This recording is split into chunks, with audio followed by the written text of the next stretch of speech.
Hola, ¿cómo están?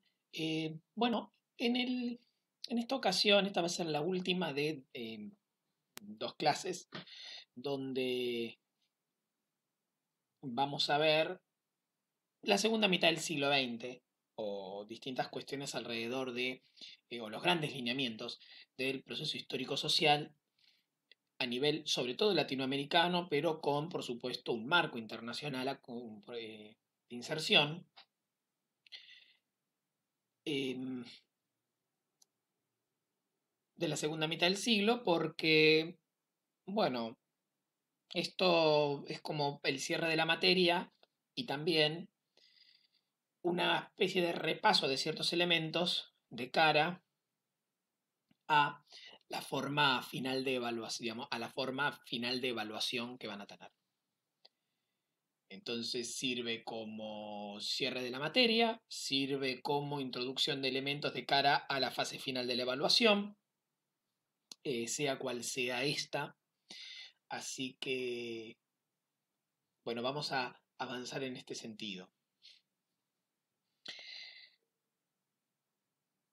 Lo que veríamos en esta clase en particular es el problema de la reforma y la revolución en América Latina.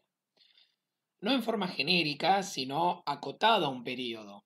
Porque por supuesto la cuestión de reforma y revolución en realidad está presente en la formación social latinoamericana desde el momento mismo de las revoluciones de independencia, ¿no? El problema, digamos, o sea, desde el momento en que irrumpe lo que algunos llamarían historia contemporánea, y en realidad sería más adecuado decir, bueno, hasta el momento en que la época de revolución social que da lugar al ascenso de la burguesía y la transición al capitalismo digamos, en el mundo, y que va a tener por supuesto, eh, su continuidad en América Latina, se presenta a partir de ahí mismo y después se va desenvolviendo en las distintas coyunturas críticas donde uno puede ver grandes movimientos en las estructuras,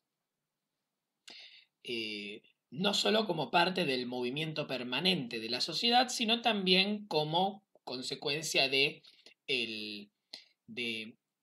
los alineamientos de las distintas fuerzas sociales y los conflictos, los procesos de conflicto.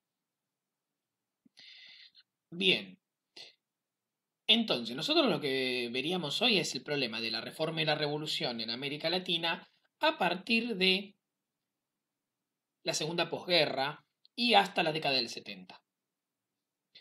Podríamos decir que es el periodo que, en el caso particular de América, abrimos o se abriría con el declive de las experiencias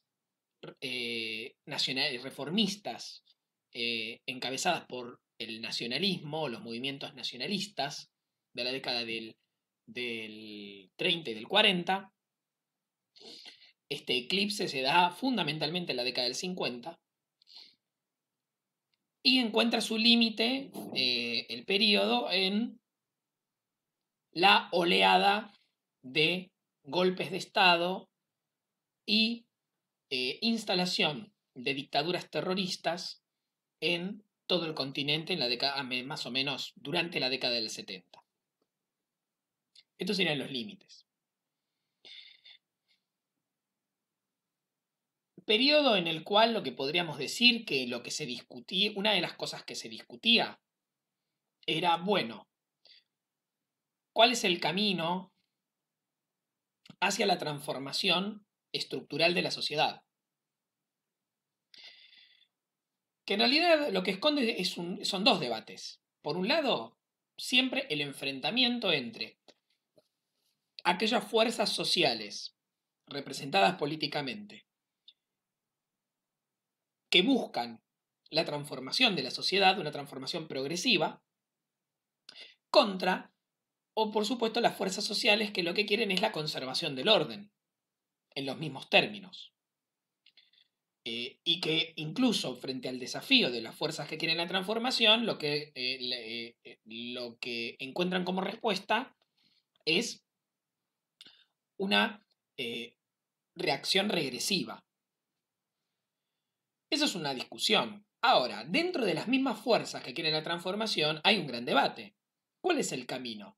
¿El de la reforma? Es decir, el camino de cambios graduales en el marco del sistema, del sistema existente, o la ruptura absoluta y el trastocamiento, la transformación radical de la sociedad. ¿Cuál es el camino hacia la reforma estructural? O hacia la transformación estructural, mejor dicho. Bueno, esto es como la gran discusión.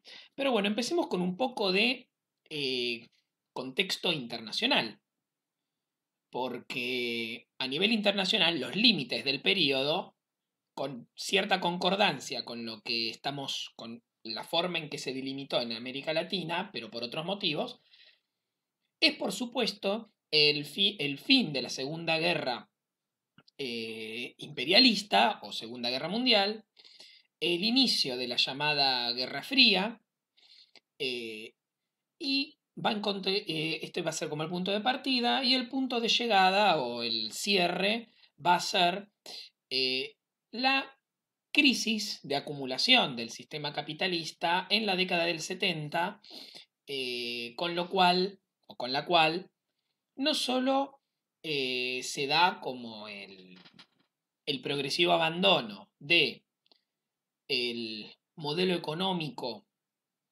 de desarrollo basado en el estado de bienestar y en políticas sociales progresivas, sino también la declinación de las fuerzas políticas progresistas, que eran las que en buena medida sostenían este modelo, no solo en Europa occidental, sino también en los mismos Estados Unidos, y el ascenso de un nuevo conservadurismo que se va a expresar, sobre todo en la década del 80, con la gran ofensiva del neoconservadurismo anglosajón de Ronald Reagan y Margaret Thatcher en Estados Unidos y Gran Bretaña. A lo que se suma, por supuesto, la alianza estratégica con la Iglesia Católica encabezada por Juan Pablo II. Pero bueno, ¿qué podemos decir de lo que sucede con la Segunda Guerra imperialista o Segunda Guerra Mundial? Bueno, el sistema mundial capitalista experimenta considerables cambios a raíz de esta confrontación catastrófica con niveles de pérdidas materiales y humanas inéditas y necesidades de reconstrucción también inéditas, incluso con respecto a la primera guerra imperialista. Pero bueno, el primer cambio a destacar es la pérdida definitiva del liderazgo del sistema mundial por parte de Gran Bretaña, que venían arrastrando una larga decadencia desde fines del siglo XIX. La Primera Guerra Mundial es un primer impacto, la segunda es definitiva, ¿no? Y por supuesto pierde el liderazgo del sistema mundial capitalista y de Occidente a manos de los Estados Unidos, que junto con la Unión Soviética van a emerger como los grandes ganadores dentro del frente de ganadores que derrotó al fascismo. El segundo cambio a destacar es la formación del bloque socialista oriental o bloque socialista del este, a partir de la expansión directa de la influencia soviética en los países de Europa del Este, que son los que habían sido ocupados por el Ejército Rojo en su avance hacia Berlín para derrotar a la Alemania nazi. A esto que habría que sumarle lo que poco después fue la victoria de la Revolución Socialista en China en 1949, con lo cual, digamos, los dos países territorialmente más grandes del mundo, uno de ellos, el país más poblado del mundo, abrazaba digamos, los principios y el programa del comunismo. Esto significó la consolidación de un bloque de potencia y de sociedades socialistas por fuera del sistema mundial capitalista y que se constituyen una alternativa al mismo, ¿no? El tercer cambio a destacar fue el proceso de descolonización de Asia y África, que se vuelve inevitable ante la imposibilidad de lo que hasta ese momento habían sido dos de las principales potencias imperialistas, Gran Bretaña y Francia, de poder sostener a estos dominios coloniales. Ya era inviable a nivel, digamos, económico en general y logístico en particular, y también a nivel represivo, se podía proyectar la imposibilidad de sostener estos dominios coloniales y las ventajas que podía llegar a tener iniciar o favorecer la autonomización, por no decir directamente la emancipación de estas regiones para replantear el vínculo. En esto Gran Bretaña va a encabezar con la estrategia más hábil e inteligente, sobre todo en comparación con estrategias como la de Portugal, que va a ser la más reaccionaria de todas, y la de Francia, que va a tener muchas contradicciones, que Francia va a tener que pagar bastante caro. Pero bueno, antes de que se termine la Segunda Guerra Imperialista, las potencias vencedoras mantuvieron una serie de reuniones, una serie de cumbres, en las que acordaron, ya, como ya se veían venir, la inminencia del triunfo, era cuestión de tiempo, empiezan a negociar dos cosas. Por un lado, bueno, ¿cómo vamos a organizar? Primero, ¿cómo vamos a estabilizar la situación?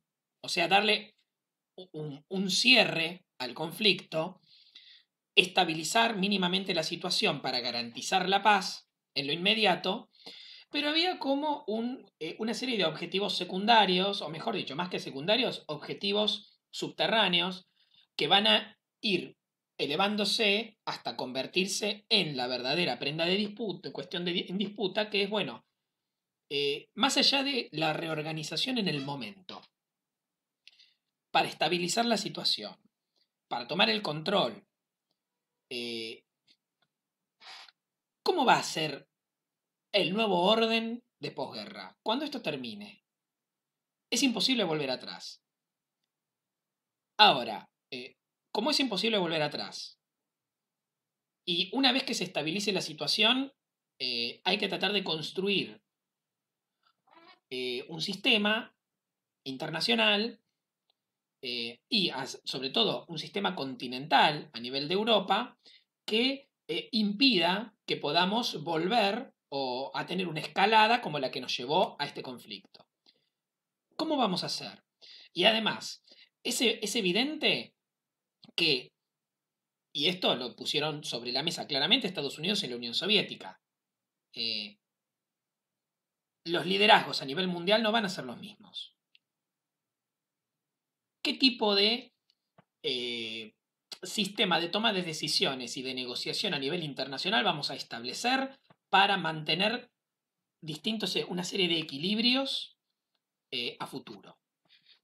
O sea, los principios de reorganización política y reconstrucción económica, no solo de Europa, sino también de un nuevo orden mundial. Este proceso en lo inmediato implicó, bueno, el establecimiento de zonas de ocupación, pero también zonas de influencia, ¿no? Ya, están las zonas de ocupación lógicas sobre los países vencedores, ¿no? Alemania, Austria, Italia, pero en realidad lo más importante es que se van a definir zonas de influencia. Directamente Europa Occidental va a ser integrado a un espacio o a la órbita de los Estados Unidos, y Europa del Este va a quedar bajo la órbita de la Unión Soviética. También va a haber modificación de fronteras, formación de gobiernos de unidad nacional para dirigir la transición política y económica de los países liberados, y la creación de una organización internacional para regular las relaciones entre estados, que va a ser la Organización de Naciones Unidas, la ONU, con una organización que permita no caer en los errores en los que había caído la Sociedad de las Naciones, que había sido el intento anterior de crear un ente supranacional de intercambio y de negociación que fracasó estrepitosamente ante el avance de la Alemania nazi y la Italia fascista.